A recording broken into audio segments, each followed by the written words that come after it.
So we have been looking at different types of variables, and to continue our discussion, let's get back to the slides. So most of the things in this slide we have discussed.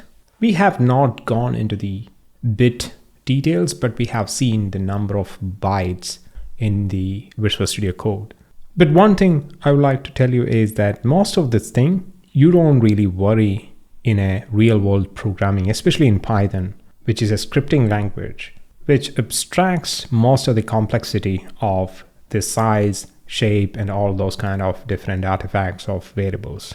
So this is the usage pattern, how a variable is generally used. First, we create the variable, so that assignment line, which we saw, a variable name equal to something, that is where it is getting created, as well as writing happens in that particular line. Creation and writing, it happens mostly at the same time in the examples we have seen. Then we have seen the read. We used that variable. We read value from that variable to print. So that is a read we have seen. And destroy part, we will discuss later when we discuss the scope of the variable. So there is one more interesting artifact or property of variables is something called scope, which we will discuss later. Then we will discuss about the destroy part, when the variable which is created here is getting destroyed or discarded. Now we are going to discuss another concept called literal. Similar to variable, literals we have seen before, but we have not called it by that name. So let's see what it is. Let's not go into too much jargon, what is a literal, but we will get a feel of what is a literal. So before going into too much theory of what a literal is, let me show you an example. It's easier to understand from an example rather than going into so much theory. We will discuss these points, but let's see a program. So we have a program here which has a lot of comments. It has even a variable. And we're going to see a couple of literals in this program. Some of the lines we are already familiar with. For example, print hello world and a equal to 10. A is a variable. This is an operator. And this is a literal. Number 10 there is a literal. Like that, this string right here, it's a string literal. This is a number literal. And this is a string literal. This is a multi-line string literal. Also, we can use it as comment. You can mention 3 double quotes as well for multi-line string literal. That is also correct. And you can assign it to a variable like so. So there are multi-line string literal, number literal. So these are further example of literals. So it is printing this multi-line string here. I'm not executing the program right now. We will see some more examples. Again, multi-line, single line, different types of literals. There is also Boolean literal. I'm not going to get into the details of it. But all we need to understand is that literal is something normally we assign to a variable. Ultimately, the variables contain literal. Not just literal, variable can contain other variables.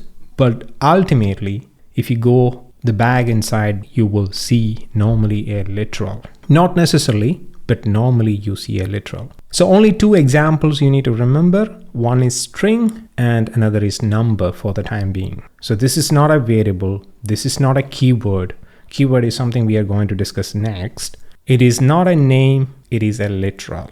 This is also a string literal or simply string. These numbers can come in different bases. 10 based, which is decimal, 16 based, which is hex, and then the binary ones and zeros, which is 2 based numerals as well. So they are different types of literal. You can put it in a variable. They are all number literals. I'm not giving you an example of it, but different types of literal. But right now you have to remember only 2 of these. One is string and another is number.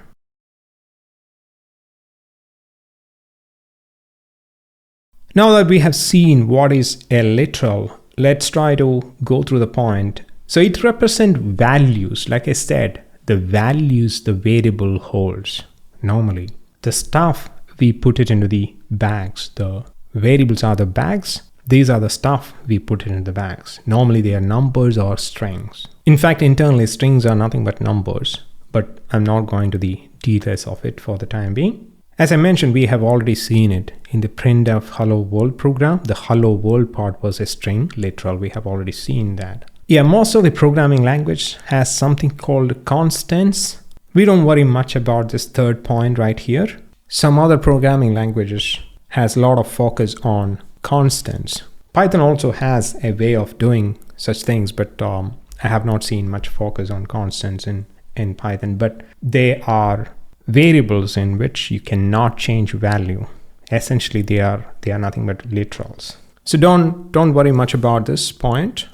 Yeah, this is very important. Just get a natural feel of it rather than worrying much about the jargon. So numbers and strings. So right now, at least in the beginning phase of this training, get a feel of things rather than trying to understand a lot of things. You can watch the video again, the training for the second time. But for the time being, just get a natural feel of how it looks and how it behaves rather than too much worrying about the theory. For everything, not just literal. Because why I'm saying is there is a lot of theory. If you get into theory, there is a lot to discuss at the system level, etc. But get a feel of it. That's what I recommend at this point.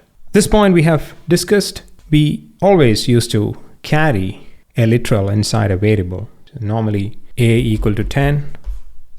That statement, a is a variable and 10 is a literal. So we do that all the time. So again, I'm repeating. This is a string literal and this is a number literal.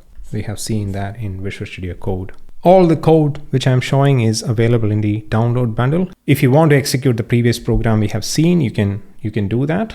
But only two print statement is there in this program, which is this and this. So I'm expecting that output. Anyway, I'm giving a run to it. I hope it will not have any error and it should print that 2 lines. So it has printed the hello world here and then it has printed this particular multi-line string, which is nothing but this print statement, which is printing this line. You can try it out if you like. All the code is available for playing around. The next concept I would like to discuss is keywords. Keywords are unlike variable or literal or operator, has very specific meaning from a programming perspective or programming language perspective. So keyword, we cannot use it for any other purpose. So these are a couple of conceptual examples here. So this particular statement is very confusing. So it has multiple different meaning.